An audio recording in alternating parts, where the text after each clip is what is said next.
the next dramatic effect in my life was a man I met by the name of Mr. Earl Schoaf, who introduced me to health and nutrition as a business and a product, who introduced me to network marketing, where you could start at the bottom and go to the top. Best of all, he introduced me to the idea of personal development. And here it is. You can have more than you've got because you can become more than you are. Success is something you attract by becoming an attractive person. Work harder on yourself than you do on your job. If you work hard on your job, you can make a living, which is fine. If you work hard on yourself, you can make a fortune, which is super fine. I started hearing those ideas age 25, and it revolutionized my whole life. First, I was excited about the product because my mother had studied health and nutrition all of my life. I was the beneficiary. So was my father, who lived to be 93. And then to discover it as a product and a business blew my mind. Then when I found out you could get rich with using just a few simple philosophies. Here's the first one that helped me get rich. Profits are better than wages. That changed my whole look at the economy, the look at myself, my paycheck. It was incredible. And then my sponsor said to me, Mr. Rohn, here's what you can now say. I'm working full-time on my job, and now I'm working part-time on my fortune. Those ideas drastically changed the course of my life. Guess what it did? Set for me a new attitude and philosophy. So make this note now. Philosophy determines attitude. If you have the philosophy and the attitude that here's my chance, even starting part-time, to invest in the idea of fortune making, because you can lay the foundation for fortune making. You don't have to do it 8 hours a day. You don't have to do it 10. It's not something that requires working around the clock. It just requires simply a commitment. Here's what I did. I started part-time. That's the magic. So make this note. Teach people the magic of starting to work part-time, not just to pay a few bills. That's okay. But how about the idea of working part-time fortune making? It changes everything. It changes how you talk. It changes how you invite. It changes how you treat your customers. It changes how you have respect for your distributors, laying the foundation for a career and then a fortune. It changes everything, your philosophy and your attitude. Then the idea of maximizing your part-time. Here's what I think I've discovered with those that have decided to work part-time. They've told us they were going to work 10, 15 hours a week, but here's what happens. They become part-time distributors. So I think here's what we ought to try to teach. Let's go full-time, part-time. If you're going to dedicate 10 or 15 hours, a week to the business, just fill up those hours with activity and phone calls and flyers and on the internet. It doesn't matter what you do. Start making the contacts, but fill up that 10, 15 hours. Go full-time, part-time. And the appeal to do that is strong if the appeal is, I'm not just working to pay a few bills, that's okay. I'm not just working to become financially independent, that is great. I'm working to build a career and someday a fortune. Now here's what's exciting about being part-time. It isn't long until you'll be sitting in a class taught by millionaires. It's the most extraordinary part of Herbalife's value that we can give to someone who joins. You'll soon be taught by people who've become extraordinarily successful from every walk of life that you can possibly imagine. It's worth that alone to join Herbalife, just to get in on the training, to see if it won't affect your thinking, your philosophy, your attitude, and change your life. So I met this extraordinary man, Mr. Earl Schoaf. He gave me these opening ideas for changing my life, building my business. It was absolutely incredible. Then I was a distributor for 7 years. And signing autographs one more time today reminds me of when I got my first autograph. Reminds me of when I took my first picture with somebody important and went home and started telling the story. That's why I probably linger a little longer doing the autographs than most people do, simply because I remember that first time.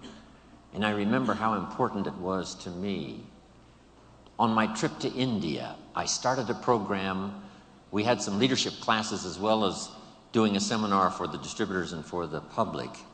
And I promised in the leadership classes that I would sign everybody's journal, not just the few who came up. But I took the time and we arranged it, and it worked like magic. A couple of rows at a time coming by. Sign, say hello, look them in the eye. Sign, say hello, look them in the eye. Everybody in the leadership classes. And the feedback has been absolutely incredible. Taking the time, because I know how important it is, those early days after I met this extraordinary man. Then let's go about 27 years ago when I'm doing this little talk and seminar in Los Angeles, California, and in my audience is a young man, 19 years old. His name is Mark Hughes. What an extraordinary day that was. From the Girl Scout story, and then to meeting Mr. Schoaf and starting to change my life, for gaining the experience that was going to serve me well all of these years, then finally meeting Mark Hughes, where I could make a deposit of my experience and life and heart and soul into something I believed in. Those were three extraordinary occasions. Then let me look back at just one more. When I first started traveling with Mark 21 years ago, I met with a group of distributors. I told them that I was an only child. I had no brothers and no sisters. And I always wanted to belong to a large family. So I asked those very first Herbalife distributors if they would adopt me into their family. They agreed to do so. So I'm now in Hawaii, not just with my friends, not just with my business associates. I'm here with my family.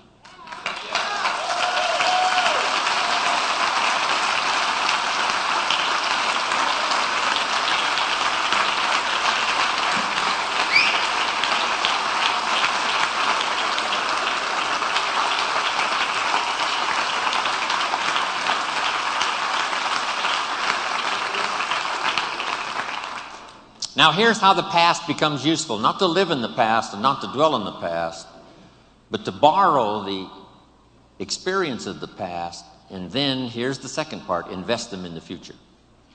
We sometimes make the comment, he has a wealth of experience. And see, experience is wealth.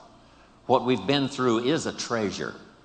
What we now know is so vital, not just to ourselves and our families, but to the people we're going to meet in the future and the ones we've helped to change their lives up until now. So the past is valuable if you gather it up and invest it now into the future. That's part of our exercise here these 4 days, remembering the past, using it as an investment for the future. Now here's the second one. We look back, yes, but now we look ahead. We look back for experience and we look ahead for inspiration, setting our goals, your family goals, your business goals, the person you wish to become, the skills you wish to develop, the people you want to meet, the places you want to go, the experiences you want to have, building a financial wall around your family nothing can get through, the health you want, the person you wish to be. All of those goals are important. Here's what my mentor taught me when I was 25, for your notes. He said, if you have enough reasons, you can do the most incredible things. He says, Mr. Rohn, I think you've got the experience and you've got the skills and you certainly have the desire. Here's what you might be lacking, a long enough list of reasons. Reasons that drive you, reasons that get you up a little extra early, reasons that keep you up a little extra late, reasons that make you a team player, reasons that make you solve the dilemma of your own challenges and then start helping somebody else with their challenges. Reasons, that's what makes the difference. In an Herbalife, we've got a lot of reasons based on our history and based on where we are. I think part of our reasons for the future is going to be just a little revenge, right, John? A little revenge for the people who said we couldn't do it, for the people who said we wouldn't last through the 3 years of transition after Mark died. It's going to be such a delight when we get the report that we passed 2 billion, right? And we're going to get on the phone.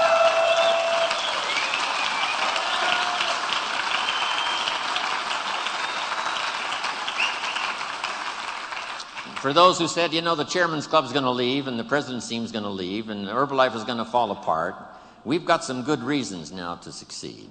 And for those who said we wouldn't make it this far, for those who said now that Mark is gone, the dream is gone, we just can't wait to get to the 2 billion. Then the 3 billion. No telling who we will get on the phone and call and tell and show, and the pictures and the photographs and the albums we will have by the time we reach 3 billion. Our enemies will choke on all of the stuff we will have.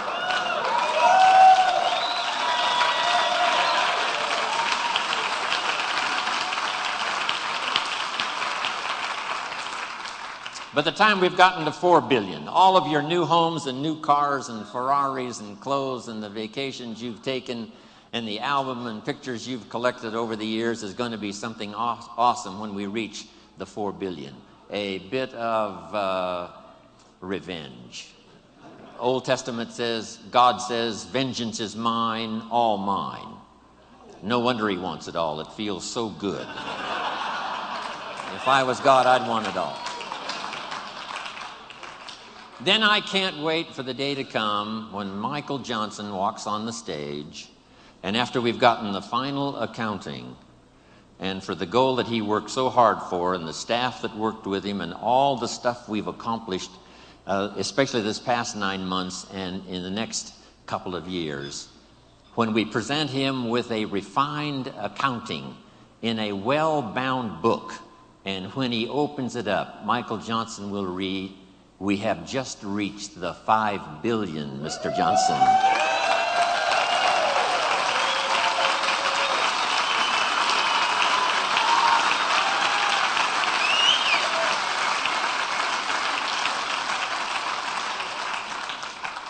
Of course, we paid the price. How many of you have children at home that couldn't come, that allowed you to be here? How many of you? Looks like almost everybody. When you get back home, tell them thank you from Jim Rohn for making those sacrifices so that you could be here. I'm telling you, when we get to the 2 and then the 3 and the 4 and the 5, here's what we're going to say. Small price to pay for the glory we now share with each other. It's going to be fantastic. So, look back, look ahead, set your goals. Here's the next one, and this one is so important. Look over your plans. Maybe you've got too small of plans. By the time we've finished here tomorrow, you might have scrapped some old plans and made some new ones, or made sure that the plan you've got is well tuned and well refined.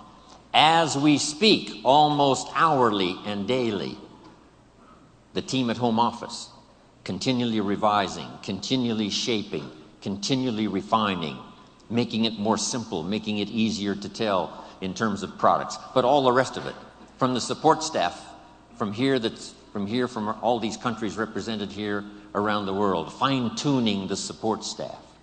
That's going on while we speak. We should all do the same thing. I'm fine-tuning my own plan, right? These next years, working with Herbalife and all of you around the world, I've got some plans for myself, my own growth, my own development, fine-tuning my own skills. So look over your plans for the future, your plans for your family, your plans for your health, your plans for your organization. Make sure they're in place.